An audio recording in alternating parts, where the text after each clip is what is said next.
आज के इस वीडियो में हम पुष्प से रिलेटेड सवाल लिए हैं जो बहुत इम्पोर्टेंट हैं। आगे कुछ सवालों में हम चित्र के माध्यम से पूरा समझेंगे, पहले कुछ सवालों में चित्र नहीं है। फर्स्ट क्वेश्चन है, पुष्प क्या है? यह आवृतबीजी पौधों का जनन अंग है, मतलब एंजियोस्पर्म्स का रिप्रोडक्टिव ऑर्गन है।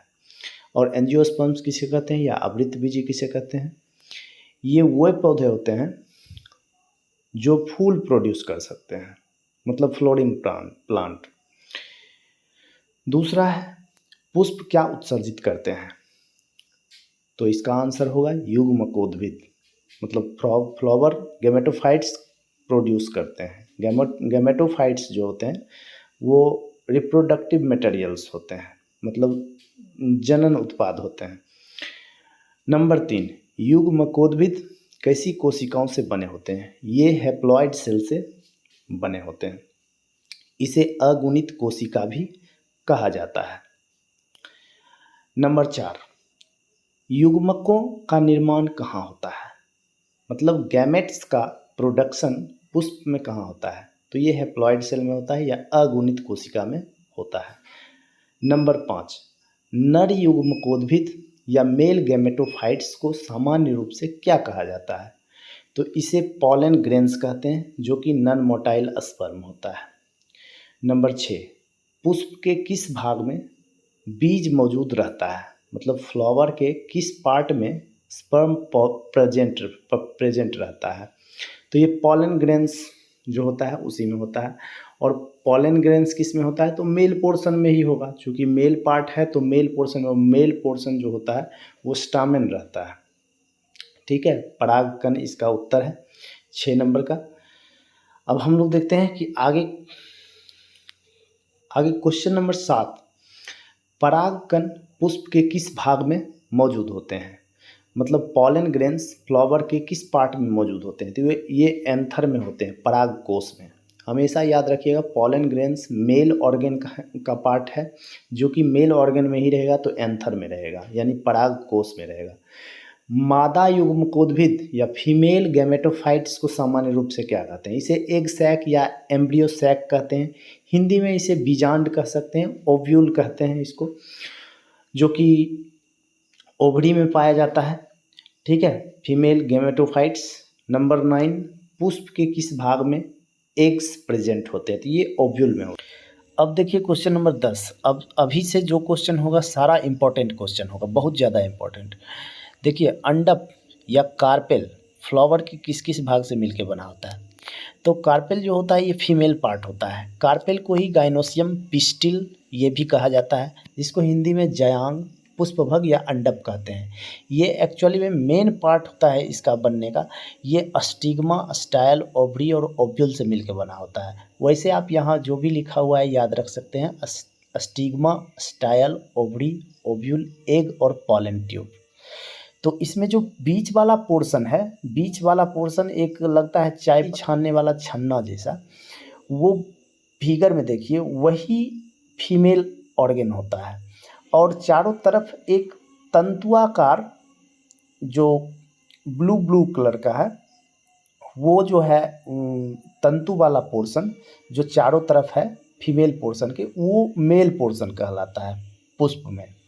अब नेक्स्ट क्वेश्चन है, पुंकेसर या स्टामेन पुष्प के किस किस भाग से मिलकर बना होता है? तो पुंकेसर बना होता है परागकोश और तंतु और पराग से मिलके। इसी को मेल पार्ट कहते हैं, स्टामेन को, और इसे एंड्रोसियम भी कहते हैं। देखिए फिगर में दर्शाया गया है, जो बीच वाला पोर्शन है फीमेल पार्ट, उसके चारों तरफ जो है वो मेल पार्ट है। एंथर सबसे ऊपर वाला चीज़ है और उसी का जो तंतु है उसको फिलामेंट कहते हैं, और उस दोनों को मिलके स्टामेन हम लोग कह सकते हैं। अब हम लोग देखते हैं कि नेक्स्ट सवाल और क्या है। पुष्प के 4 मुख्य भाग क्या क्या हैं? पुष्प के 4 मुख्य भाग बाह्य दलपुंज, दलपुंज, पुमंग और जयांग हैं। बाह्य दलपुंज को कैलिक्स कहते हैं, दलपुंज को कोरोला, पुमंग को एंड्रोसियम और जयांगों को गाइनोसियम कहते हैं। देखिए, जो भी इस पिक्चर में दिखाया गया है, पेटल्स क्या होता है? तो जैसे जो पंखुड़ी होता है ना, जिस भाग में सुगंध होता है वही पेटल्स होता है। और पेटल्स के समूह को हम लोग कोरोला कहते हैं। मतलब एक पेटल्स से ज़्यादा पंखुड़ी होता है ना, एक्चुअली में पंखुड़ी बहुत सारा होता है, तो उस पूरे पंखुड़ी को हम लोग कोरोला कहेंगे। और नीचे जो भाग है ग्रीन कलर का, एक पत्ती टाइप का, एक्चुअली में वो जो होता है भाग, वो जिसमें कली रहता है तो कली को कवर किए हुए भाग रहता है वो ग्रीन कलर का, वही सेपल्स है। और बहुत सारे सेपल्स जब एक साथ रहते हैं तो उसको कैलिक्स कहा जाता है। और कैलिक्स और कोरोला ये दोनों मिला के पेरियंथ कहलाता है, जिसे परिदल पुंज भी कहा जाता है। अब नेक्स्ट क्वेश्चन हम लोग देखते हैं, क्वेश्चन नंबर 13। पुष्पवृंतक या पुष्पग्राही क्या कहलाता है? देखिए नाम से ही पता चलता है कि पुष्पग्राही या पुष्पवृंतक ये जो है फूल जिस पे रहता है, ऐसा भाग जो फूल का बेस हो, वही पुष्पवृंतक या पुष्पग्राही कहलाता है। इसे इंग्लिश में पेडंकल या रिसेप्टेकल कहते हैं, ठीक ना। ये एक प्रकार का पुष्प का वो भाग है जिसे डंठल भी कहते हैं। कायिक प्रवर्धन क्या है? Vegetative propagation. तो वेजिटेटिव प्रोपेगेशन जो होता है, कायिक प्रवर्धन, एक प्रकार का लैंगिक जनन है, असेक्सुअल रिप्रोडक्शन। इसमें पौधे के किसी भाग से दूसरा पौधा तैयार किया जाता है। इसमें पौधों के जड़, तना और पत्तियों से दूसरा पौधा विकसित किया जाता है। लेयरिंग या ग्राफ्टिंग इसी का एक उदाहरण है। ऐसे पौधों में फल जल्दी लगते हैं और ऐसे पौधे जो होते हैं वो अपने पेरेंट पौधा जो होता है उसी के जैसा हूबहू होता है। मेन इंपॉर्टेंट इसमें क्या है कि जड़, तना और पत्तियों से दूसरा पौधा तैयार किया जाता है, इसी को वेजिटेटिव प्रोपेगेशन कहा जाता है। अब अगला सवाल देखते हैं। ये कुछ सवाल एग्जाम में पूछे गए हैं। पुष्पों के अध्ययन को क्या कहते हैं? तो एंथोलॉजी कहते हैं। पुष्प के भाग जिस आधार पर उपस्थित होते हैं उसे क्या कहते हैं? तो उसे थैलेमस कहते हैं।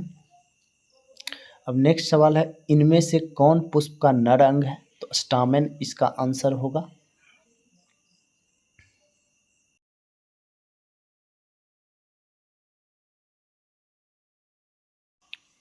नेक्स्ट सवाल है, फूल के अंतरतम भाग को कहते हैं?